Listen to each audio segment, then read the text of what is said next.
What is the most disrespectful experience you've ever had as a guest? I once attended a housewarming party hosted by a friend of a friend who had just bought a new house with her newlywed husband. I was the only man at the housewarming party other than the hostess's husband and my friend, a female whom I had known for years since high school. I arrived in time to meet about 20 of the women who had come to meet the hostess and her husband and see her new luxury home which he designed and helped build since he was an architect who specialized in ecologically friendly homes and modern buildings. I arrived with some gifts. A box of some luxurious chocolate hazelnut cake, and a brand new bread maker machine which the hostess really wanted. I was then directed to put the boxes in the kitchen and then proceeded to the living room where everyone was gathered for introductions and helping themselves to non-alcoholic drinks, while the food was being placed on serving plates and brought to the living room. My friend introduced me to the hostess, Kira. I offered my hand to shake. She ignored me at first, while some of the women guests interrupted to compliment her on her new home and another asked her about where she bought her couch set or something along those lines. I spoke up to introduce myself and say my name and she looked at me sideways with her eyes and said, "Just wait your turn." She continued to talk to one of her female guests and laughed, while still ignoring my hand and me.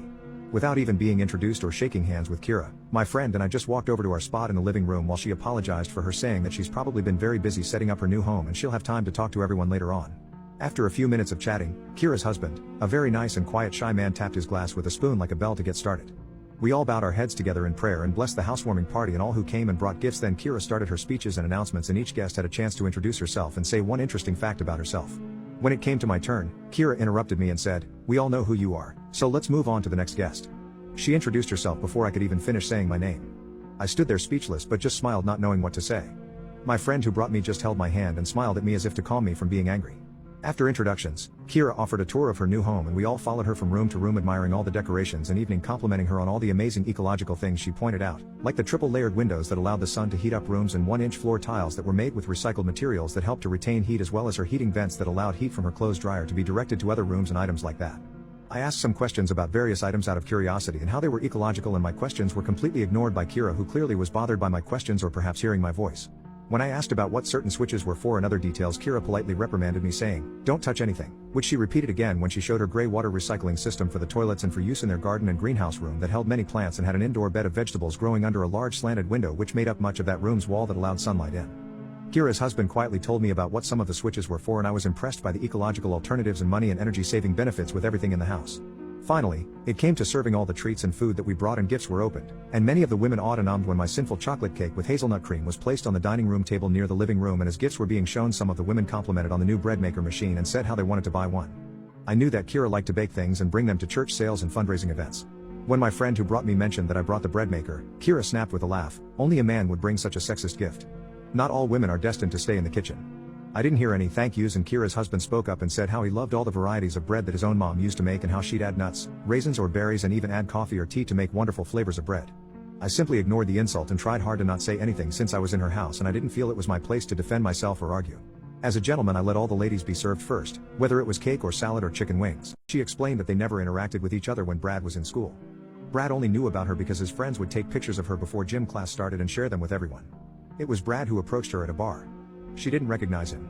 So he told her he went to the high school she works at and graduated recently. My mom was lonely and jokingly told him she wouldn't tell anyone that he wasn't 21 as long as he hung out with her. They exchanged numbers and made a promise to hang out with each other. She said she knew that I wouldn't be comfortable with her seeing a peer of mine. So she kept it a secret and convinced herself it was going to be a short and casual relationship. Eventually, the relationship got serious. When she was hanging out at his house, she asked him about introducing him to me.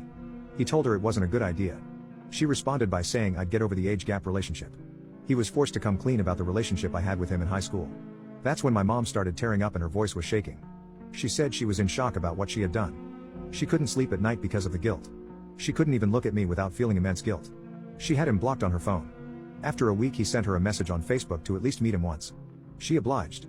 He showed up with roses and begged for forgiveness. He even said he'll apologize to me in person and that he's a changed person. She took him back. The next was the day she invited him to dinner. My mom burst into tears and begged me to forgive her for hurting me.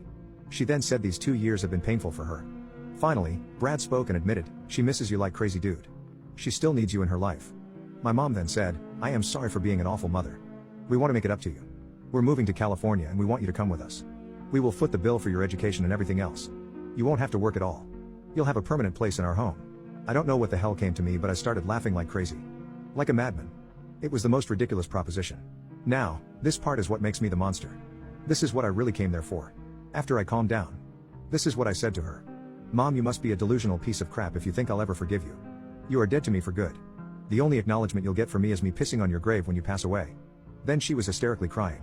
I got up from the table and left the restaurant. Only a minute after walking to the parking lot, I hear my mom screaming at Brad to stop following me. I really wanted this confrontation. The moment he grabbed my shirt, I turned around and sucker punched him in the face. He dropped on the road with his mouth bleeding. My mom came to physically restrain him from hurting me until he calmed down. I told them, "This is what I think about your proposal. It's been 4 hours now since the incident. I know deep down I should be ashamed of myself. But I feel amazing inside. I don't know if adrenaline can last that long. It feels like I took my power back."